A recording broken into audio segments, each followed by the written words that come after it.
Hello दोस्तों, मैं हूं अजय नागरे। आपके अपने यूट्यूब चैनल पे आपका स्वागत करता हूं। आज हम पढ़ेंगे भारत की प्रमुख नदियां। ठीक है, सबसे पहले बात करते हैं हम भारत की सिंधु के अपवाह तंत्र की। सिंधु नदी के अपवाह तंत्र की।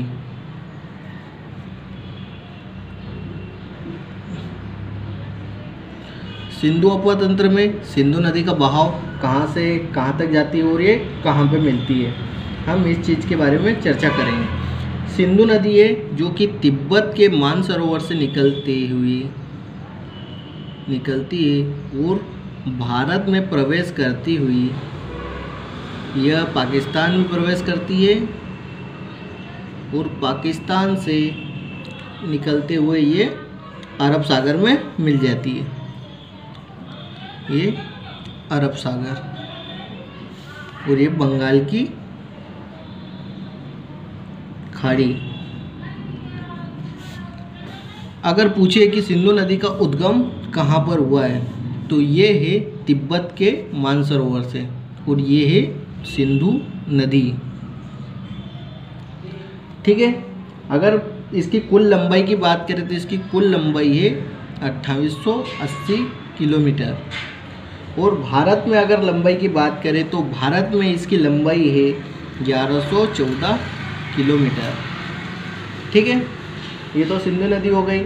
इसकी सहायक नदियों में है चेनाब। इसकी सहायक नदी कौन सी है? चेनाब। ठीक है, अब चेनाब के बारे में बात करते हैं। चेनाब कहाँ से निकलती है? पहले तो झेलम, सिंधु के बाद क्रम से याद करेंगे हम। ये पहली नदी हो गई सिंधु। ठीक है, तो हमने पहली नदी लिख दी सिंधु नदी। दूसरी नदी है झेलम नदी। ये बेरीनाग के समीप शेषनाग झील के निकलती है। बेरीनाग के समीप शेषनाग झील से निकलती हुई आगे बढ़ती है और इसका समापन हो जाता है चेनाब नदी में। ठीक है, ये है झेलम नदी। दूसरी झेलम, इसका नाम लिख देते हैं हम झेलम नदी। ठीक है, इसकी कुल लंबाई है 724 किलोमीटर। ये बेरीनाग के समीप शेषनाग से निकलती है और चेनाब नदी में मिलती है। अब चेनाब नदी बारालाचा दर्रे के जास्कर श्रेणी से निकलती हुई ये बारालाचा दर्रे के निकट से जास्कर श्रेणी से निकलते हैं और ये सिंधु नदी में मिल जाती है। ठीक है, तो ये है चेनाब नदी। इसकी कुल लंबाई है 1180 किलोमीटर। 1180 किलोमीटर कुल लंबाई है। ठीक है, अब चेनाब नदी की अगर बात करें कि चेनाब नदी की सहायक नदियाँ कौन सी है, तो चेनाब की नदी की सहायक नदियाँ है झेलम, रावी, व्यास और सतलज नदी। ठीक है, अब इसके बाद में हम बात करते हैं अगली नदी की। अगली नदी कौन सी है? रावी नदी। रावी नदी हिमाचल प्रदेश के काकड़ा बैड़ी से निकलती है। हिमाचल प्रदेश के रोहतांग दर्रे के समीप काकड़ा बैड़ी से निकलती है और कहाँ पर मिलती है? ये चेनाब नदी में। ये मिल जाती है चेनाब नदी में। ठीक है, अब व्यास नदी आती है। ये कौन सी है? चेनाब नदी के बाद ये रावी नदी। अब एक और नदी है, कौन सी? व्यास नदी। ये भी रोहतांग दर्रे से निकलती है, कुल्लू पहाड़ी से, और ये इसका समापन होता है सतलज नदी में। ये कौन सी है? व्यास नदी। ठीक है, व्यास नदी। ये कहाँ से निकलती है? रोहतांग दर्रे के समीप कुल्लू पहाड़ी से निकलती है। उसकी कुल लंबाई 470 किलोमीटर है और इसका समापन कहाँ होता है? सतलज नदी में। अब से एक सतलज नदी आती है जो कि तिब्बत के मानसरोवर से निकलती है। अगर पूछ ले कि किस जगह से निकलते हो, तिब्बत के मानसरोवर के राकसताल झील से निकलती है और ये भी भारत में होती हुई निकलती है और चेनाब नदी में मिल जाती है। ठीक है, ये कौन सी नदी है? सतलज नदी। इसकी भी कुल लंबाई 1500 किलोमीटर। और भारत में अगर बात करें तो भारत में कितनी लंबाई है? तो भारत में है 1050 किलोमीटर की लंबाई। ठीक है, ये तो हो गया सिंधु नदी का अपवा तंत्र। अब हम बात करते हैं गंगा नदी के अपवा तंत्र की। ठीक है, अगर ये पूछ ले कि व्यास नदी कहाँ पे मिलती है सतलज में, तो पंजाब के हरिकेन स्थान पर मिलती है। व्यास नदी सतलज में मिलती है पंजाब के हरिकेन स्थान पर। अब हम बात करते हैं गंगा नदी की। तो गंगा नदी वैसे निकली नहीं है, ये दो नदियों के संगम से मिलकर बना है। आप जानते होंगे उत्तराखंड में दो नदियां हैं, कौन सी? एक तो ब्रह्मपुत्र और एक अलकनंदा। ये दो झीलें हैं, कौन सी? ब्रह्मपुत्र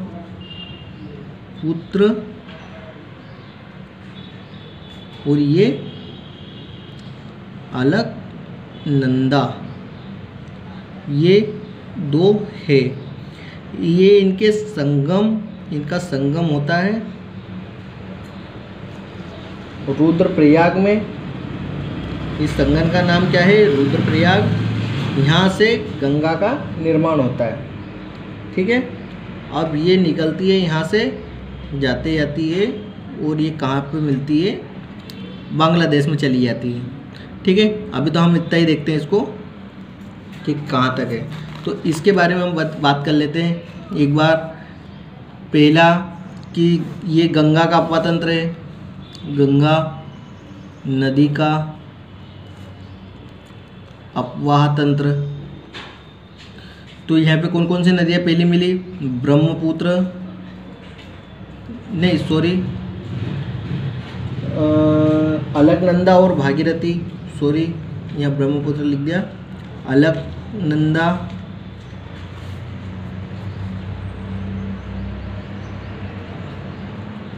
व दूसरी नदी भागीरथी।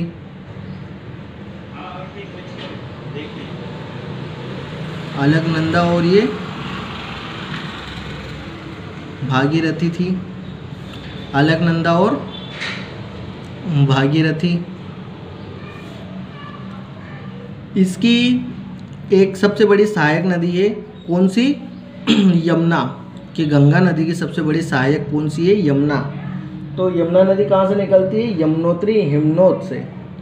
ठीक है, ये यहाँ पे है यमुनोत्री हिमनोद, यहाँ से निकलती है यमुना नदी। ये इलाहाबाद के रुद्रप्रयाग में जाके मिलती है। ये कौन सी नदी है? यमुना नदी। ये वाली नदी है यमुना नदी। ठीक है, ये कहाँ से निकलती है?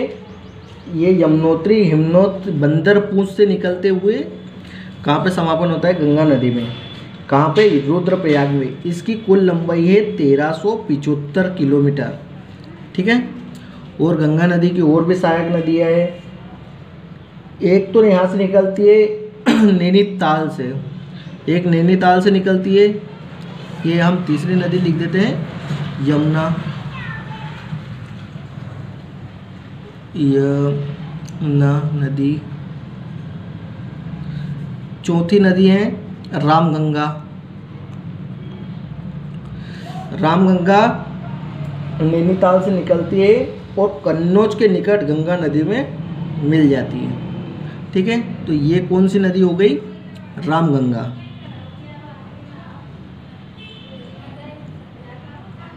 ठीक है, एक गोमती नदी है जो कि पीलीभीत से निकलती है। गोमती नदी इसकी सहायक नदी गंगा की, जो पीलीभीत से निकलती है और इसका समापन गंगा नदी में हो जाता है। ठीक है, समझ में आ रहा है? ये है गोमती नदी। गोमती नदी पीलीभीत से निकलती है, इसका समापन गंगा नदी में हो जाता है। इसकी कुल लंबाई 1940 किलोमीटर है। ठीक है, उसके बाद एक निकलती है घाघरा नदी।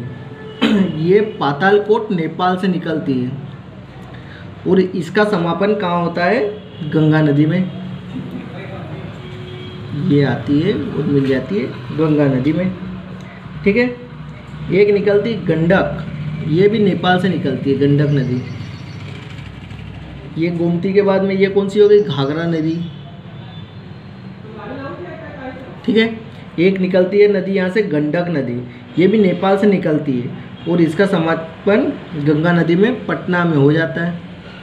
तो ये कौन सी है, गंडक नदी, ठीक है। रामगंगा के बाद में हमने गोमती, घाघरा और गंडक के बारे में लिख लिया। ये पांचवी गोमती, छठी घाघरा, सातवीं गंडक, ये नदियाँ निकलती है। फिर एक आती है कोसी नदी। कोसी नदी भी नेपाल से निकलती है। कोसाई थान चोटी से निकलते हुए यह भी गंगा नदी में मिल जाती है। तो ये कौन सी नदी है, कोसी। इसको बिहार का शोक भी कहते हैं, कोसी नदी को क्या कहते हैं, बिहार का शोक। कुछ नदियाँ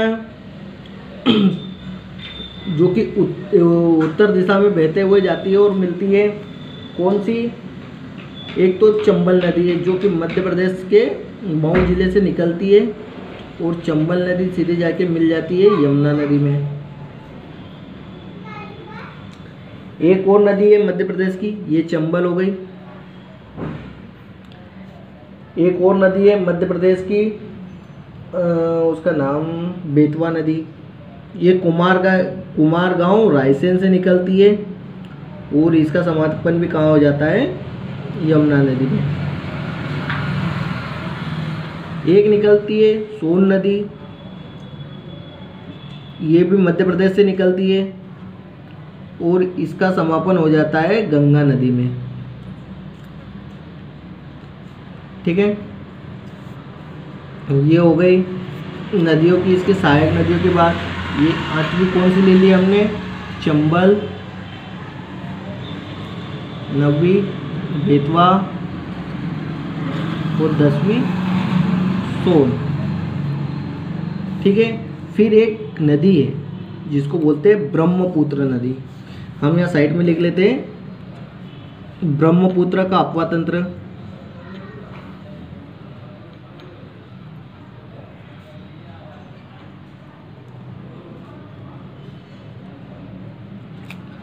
अब यहाँ देखते हैं ब्रह्मपुत्र नदी भी, ठीक है। ब्रह्मपुत्र नदी भी तिब्बत के मानसरोवर से निकलती है। ये यहाँ से निकलती है ब्रह्मपुत्र नदी तिब्बत के मानसरोवर से और ऐसे बहते हुए ये अरुणाचल प्रदेश के यांग्या दर्रे से भारत में प्रवेश करती है, ठीक है। जो तिब्बत के मानसरोवर से जो निकलती है ब्रह्मपुत्र नदी, तो ब्रह्मपुत्र नदी का जो चीन में नाम क्या है, इसको चीन में सांपू नाम से जानते हैं, ठीक है। चीन में सांपू नाम से जानते हैं ब्रह्मपुत्र नदी को। ये दिहांग के पास से निकलती है, ठीक है। तो असम में इसका नाम दिहांग रहता है और ये यहाँ से यानी कि चीन से ये जो तिब्बत के मानसरोवर से निकलती है और ये अरुणाचल प्रदेश तक आती है, यहाँ तक इसका नाम सांपो ही रहता है। ये भारत में इंटर करती है, उसके बाद इसका नाम पड़ जाता है ब्रह्मपुत्र नदी, ठीक है। ये ब्रह्मपुत्र नदी ये आती है। अगर बात करें कि भारत की सबसे चौड़ी नदी, तो वो है ब्रह्मपुत्र नदी। ब्रह्मपुत्र की लंबाई है टोटल 2900 किलोमीटर, 2900 किलोमीटर, ठीक है। ब्रह्मपुत्र की लंबाई है टोटल 2900 किलोमीटर। ब्रह्मपुत्र की सहायक नदी, दो सहायक नदी है जो कि सिक्किम से निकलती है। दिख रहा है ना आपको, सिक्किम से दो सहायक नदियाँ निकलती है जो कि ब्रह्मपुत्र में मिलती है। कौन सी, सिक्किम की लोहित और दिबांग, ये दोनों नदियां हैं। इसको मैं यहाँ नीचे लिख देता हूँ, लोहित नदी, दूसरी दिबांग नदी, ठीक है। ये है ब्रह्मपुत्र की सहायक नदियाँ। फिर यहाँ पे हम देखते हैं कि ब्रह्मपुत्र, ये भारत में ही सिर्फ नाम रहता है इसका, ब्रह्मपुत्र अरुणाचल प्रदेश से। जब ये बांग्लादेश है, ठीक है, यह बांग्लादेश, वो ठीक से बना नहीं इसलिए गोले से बना दिया, ये बांग्लादेश है। तो बांग्लादेश में इसका एंट्री होती है, यानी कि बांग्लादेश में जाती है कौन सी, ब्रह्मपुत्र नदी। तो इसका नाम हो जाता है जमुना। तो यहाँ कौन सी नदी बहने लग गई, जमुना नदी, ठीक है। तो ये ब्रह्मपुत्र का नाम ही जमुना हो जाता है। और जो इधर से गंगा नदी आ रही थी, ये बांग्लादेश में प्रवेश करती है, तो इसका नाम हो जाता है पद्मा, ठीक है। ये कौन सी नदी हो गई, पद्मा नदी, समझ में आ रहा है। फिर ये दोनों मिल जाती है, तो इसके संगम से बाद जो नदी उत्पन्न होती है उसको क्या बोलते हैं हम, मेघना, मेघना नदी, ठीक है। इसके संगम से कौन सी बनती है, मेघना, और ये बंगाल की खाड़ी में इसका समापन हो जाता है मेघना का, ठीक है। समझ में आया। ब्रह्मपुत्र नदी का चीन में क्या नाम रहता है, सांपो। जब ये अरुणाचल प्रदेश के अंदर घुसती है, भारत के अंदर आती है, तो इसका नाम क्या हो जाता है भारत में, ब्रह्मपुत्र नदी। लेकिन जब ये बांग्लादेश में प्रवेश करती है तो इसका नाम हो जाता है जमुना। और गंगा नदी बांग्लादेश में प्रवेश करती है तो उसका नाम हो जाता है पद्मा।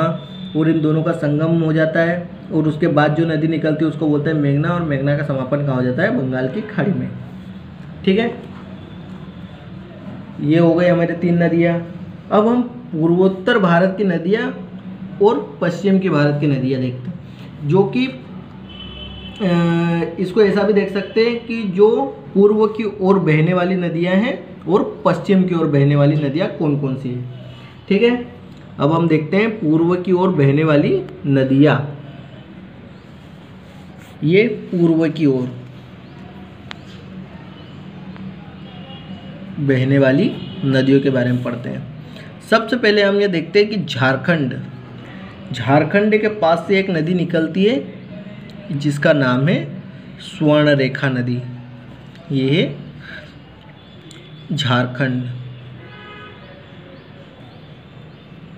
झारखंड के पास से नदी निकलती है जिसका नाम है स्वर्णरेखा।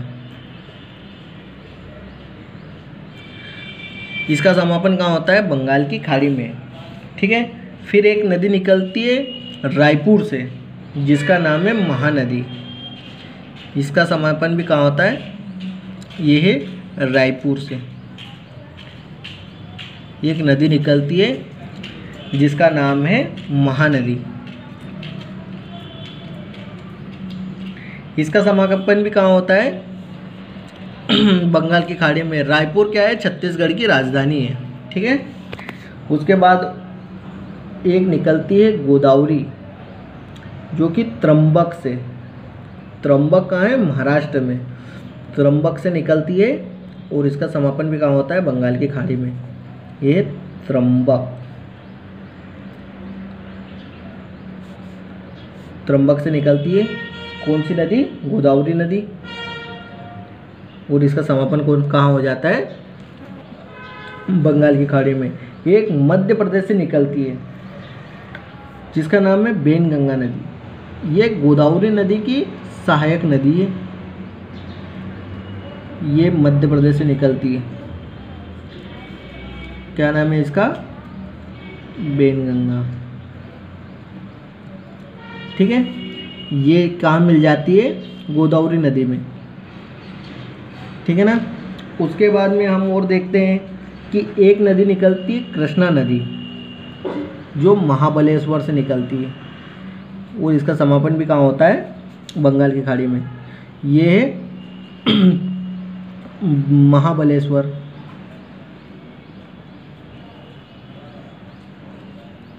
महाबलेश्वर से निकलती है और उसका समापन कहाँ हो जाता है, बंगाल की खाड़ी में। ये कौन सी नदी है, कृष्णा नदी, ठीक है। उसके बाद एक और नदी है पेन्नार नदी, जो कि कर्नाटक से निकलती है। पेन्नार नदी कर्नाटक से निकलती है और इसका समापन हो जाता है बंगाल की खाड़ी में। ये कर्नाटक और इसका समापन हो जाता है बंगाल की खाड़ी में। कौन सी नदी है? पेन्नार नदी। और एक नदी है कावेरी नदी, जिसका यानी कि जिसका निर्माण ब्रह्मगिरी की पहाड़ी कर्नाटक से होता है। कौन सी? कावेरी नदी। कौन सी है? ब्रह्मगिरी पहाड़ी कहाँ पर है? कर्नाटक में। यहाँ से इसका यानी कि ये उत्पन्न होती है और ये इसका समापन हो जाता है बंगाल की खाड़ी में। ये कौन सी नदियाँ हैं? पूर्व की ओर बहने वाली कावेरी नदी, ठीक है, ये पूर्व की ओर बहने वाली है। अब कुछ नदी है जो कि पश्चिम की ओर बहने वाली नदियाँ हैं, हम उनके बारे में भी थोड़ी चर्चा कर लेते हैं। तो सबसे पहले हम आते हैं राजस्थान में। राजस्थान में एक जगह है अजमेर, ठीक है, ये है अजमेर।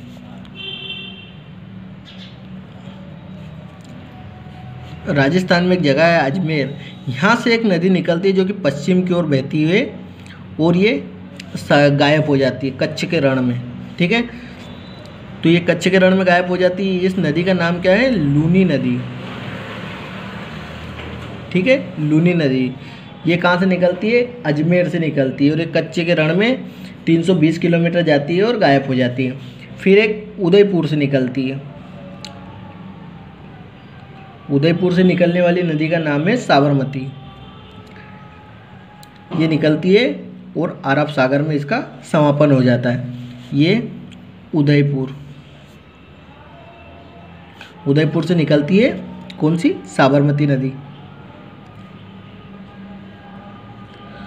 और इसका समापन कहाँ हो जाता है? अरब सागर में जाके ये मिल जाती है।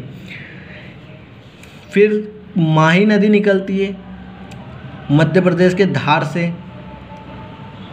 ये माही नदी निकलती है और इसका समापन भी कहाँ हो जाता है? अरब सागर में। ये कौन सी है? माही नदी।